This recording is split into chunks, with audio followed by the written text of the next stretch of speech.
How's everybody doing? How's YouTube doing? This is Mr. Fineline here, John Delgado at IBS New York 2018 with my good friend, Mr. Kenny Duncan. It's always good to see you. It's a pleasure to have you. That's right. Share the shades today at the Andis Clippers booth, Andis Clippers stage, rocked it out. You know, shared some time with some amazing hair professionals here. There's no city like New York, right? I mean, it's amazing. I love Philadelphia, but New York has a special vibe to it that it makes it pleasurable to be here. Absolutely. You know? I We're here feel like at the IBS show, the Jacob Javits Center.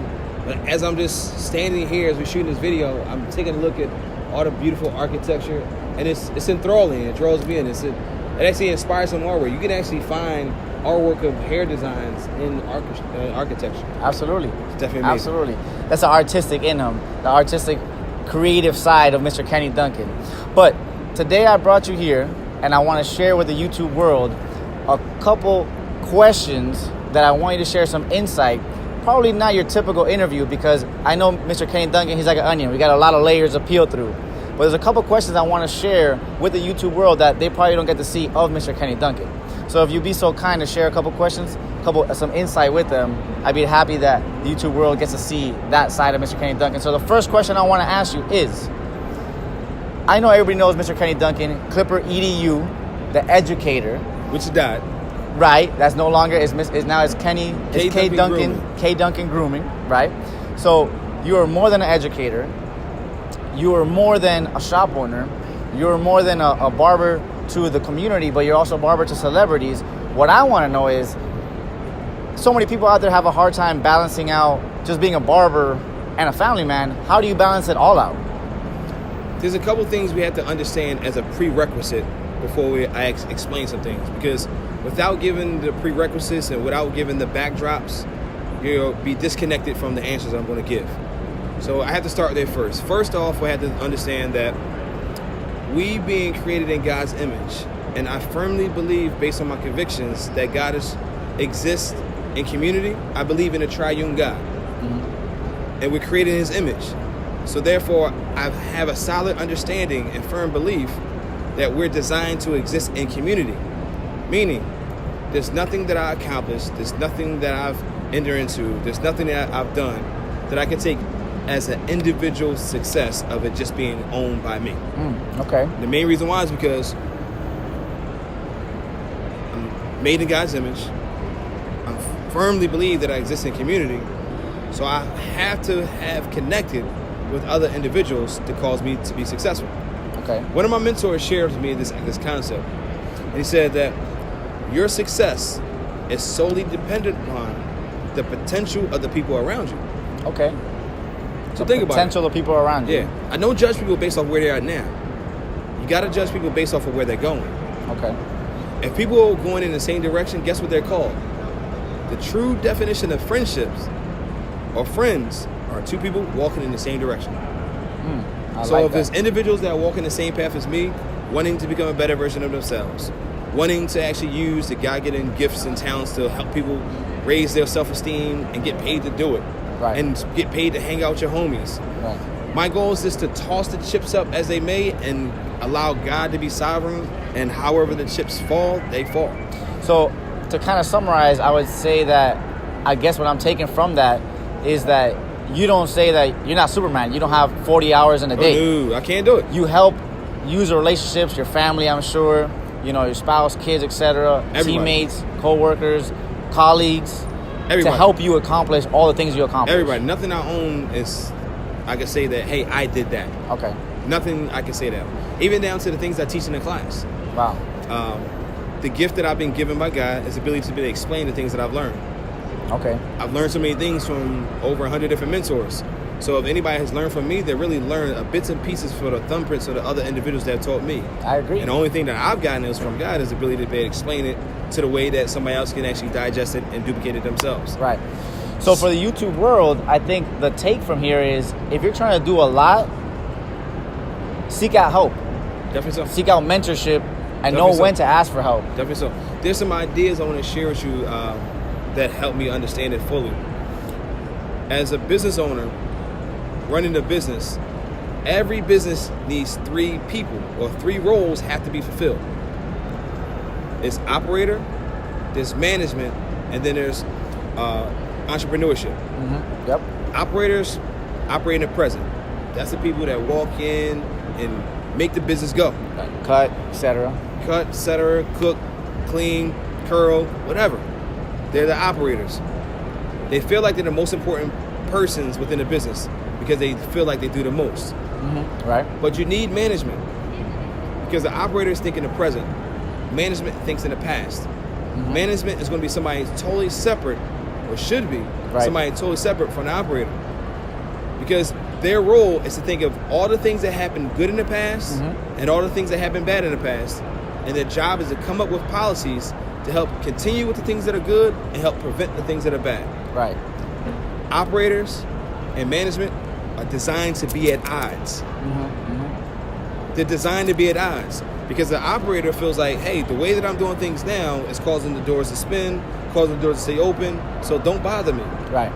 But a manager is supposed to say, hey, listen, this happened last week and it wasn't good. Right. So we have a new policy that these things have to be done in this fashion so that that doesn't happen again. Correct. For the better. For the better. The entrepreneur is usually the one that gives some of those insights, because the entrepreneur takes a step back and looks at ways to make things bigger, better, brighter, faster, stronger. Makes sense. 3 different roles to help one business operate. Very important. I agree with that. You must have read the E-Myth at one point. Definitely from the E-Myth. E-Myth is But great. it reminds me of how God exists. Yeah. 3 entities, 1 person. 3 roles, 1 business. Makes sense. In order for it truly to be successful, those 3 roles have to be filled to a high level. I like that. What people don't know is I'm a poor manager. Okay. I'm a great entrepreneur, great operator, poor manager. So you need to outsource that.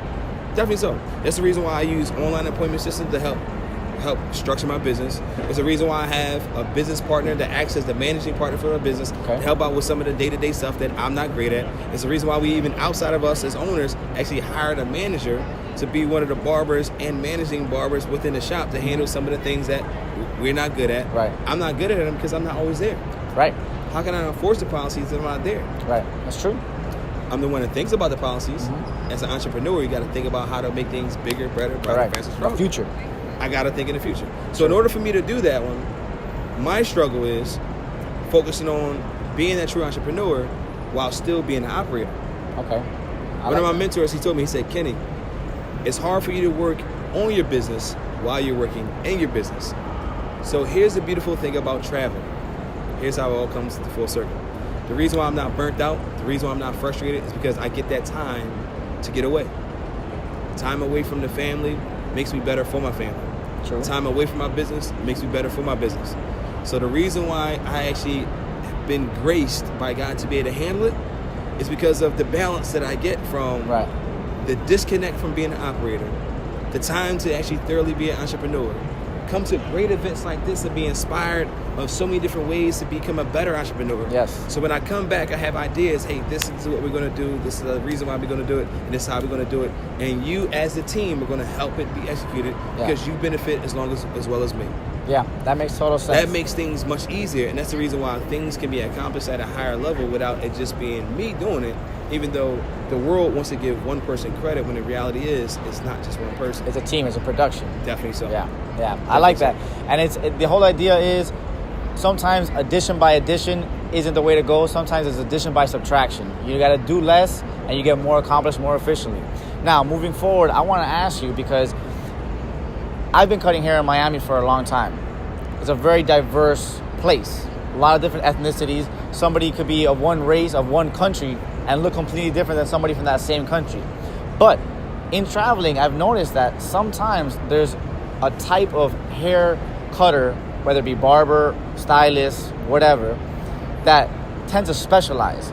But what I like and what I've seen in you is that you're a diverse barber. You're a diverse hair cutter.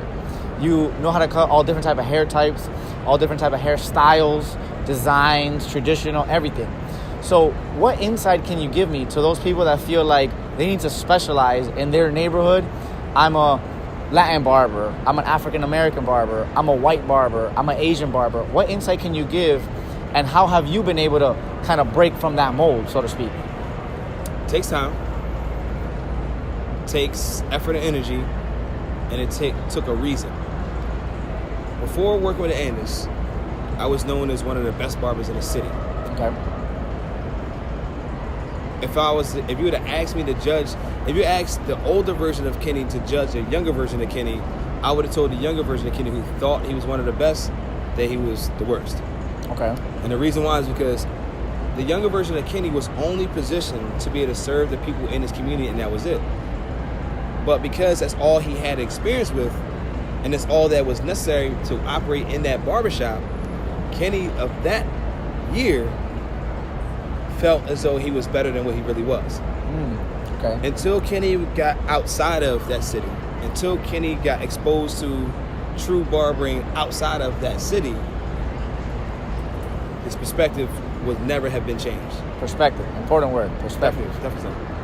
So, as a younger barber, at the age of, I think it was 23 or 24 is when I started working with Anders.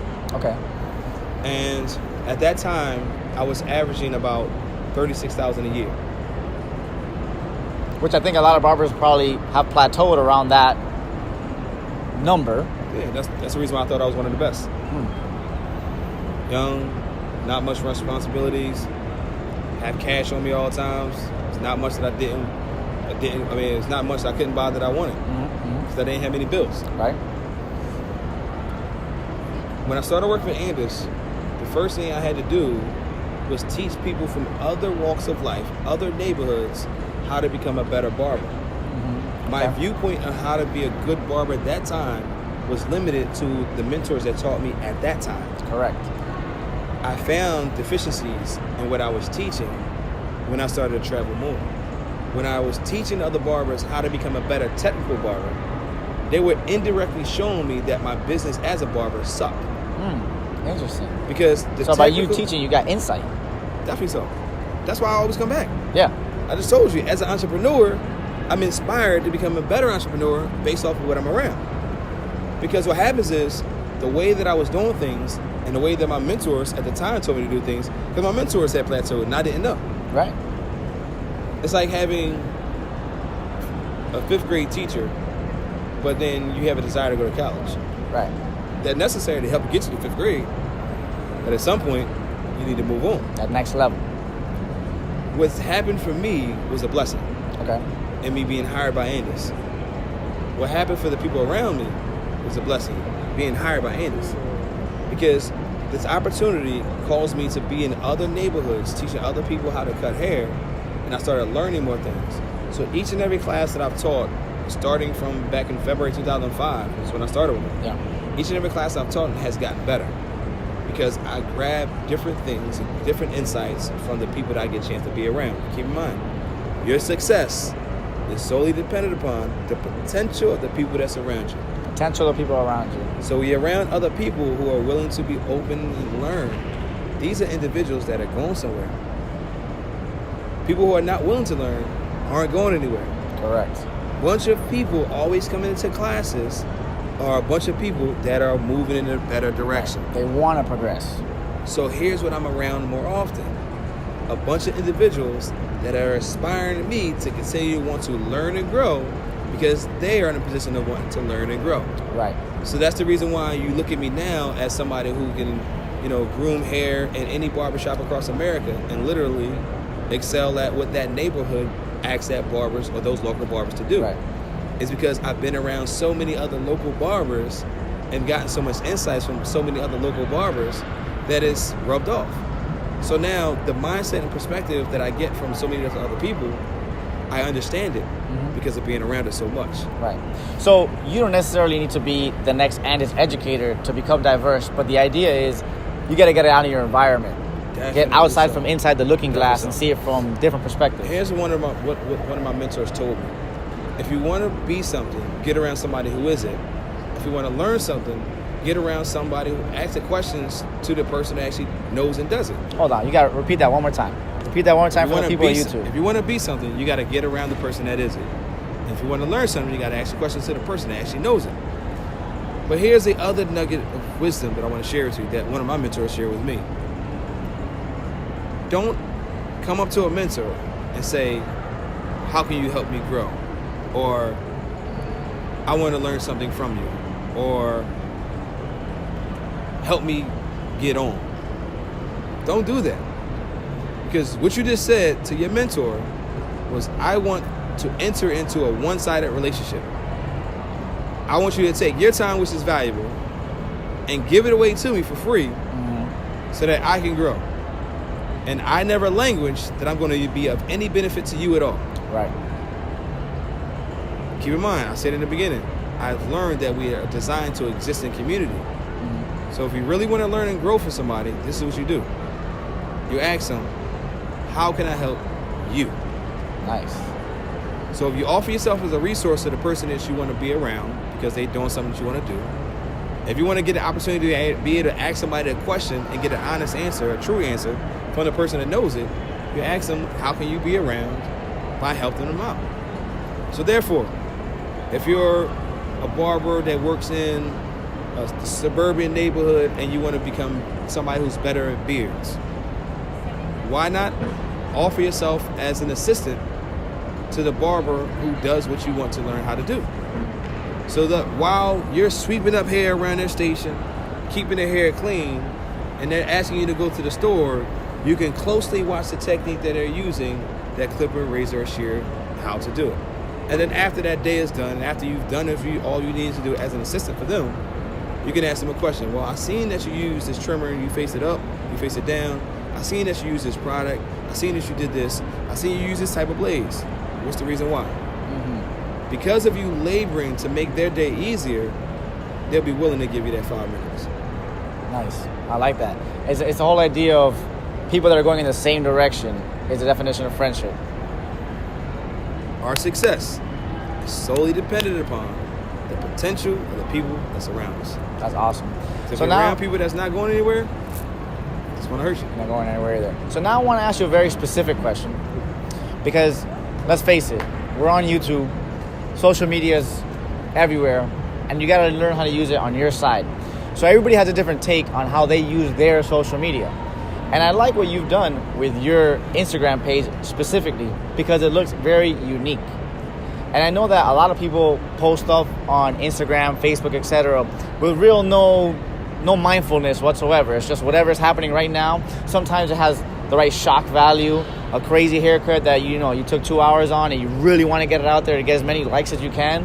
But what you've done, I've seen you chase a look versus chasing likes, and your page looks more like a portfolio than it does just kind of like a collage, so to speak.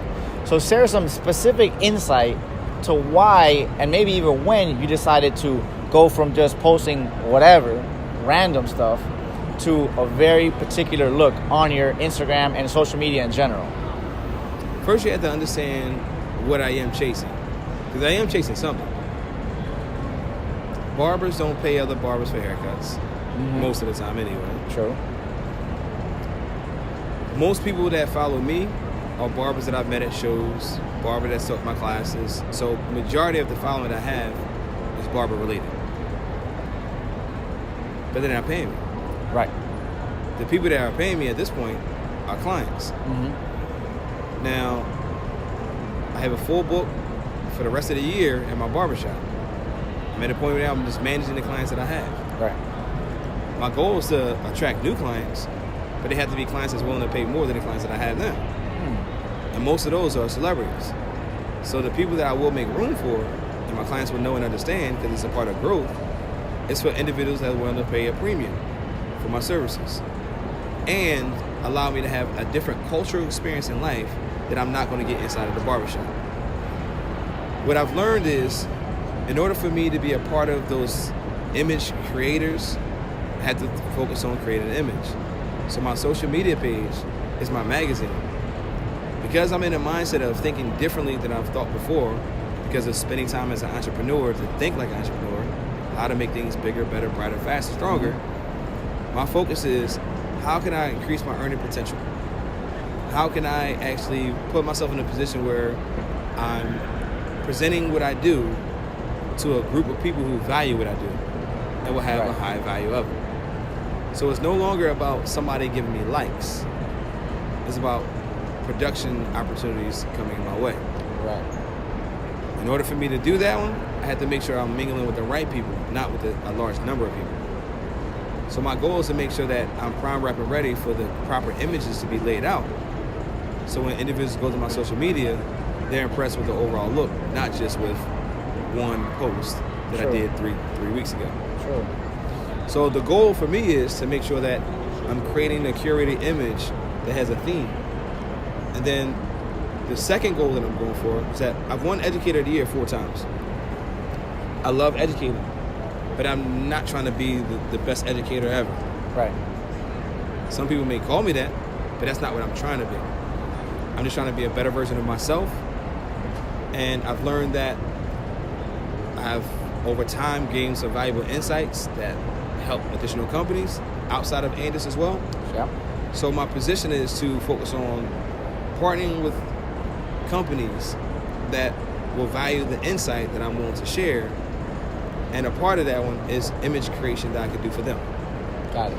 So at this particular point, my most recent relationship that I developed is with a company called Escrow. And my role with them is consulting. So I'm not an educator, I'm a consultant with them.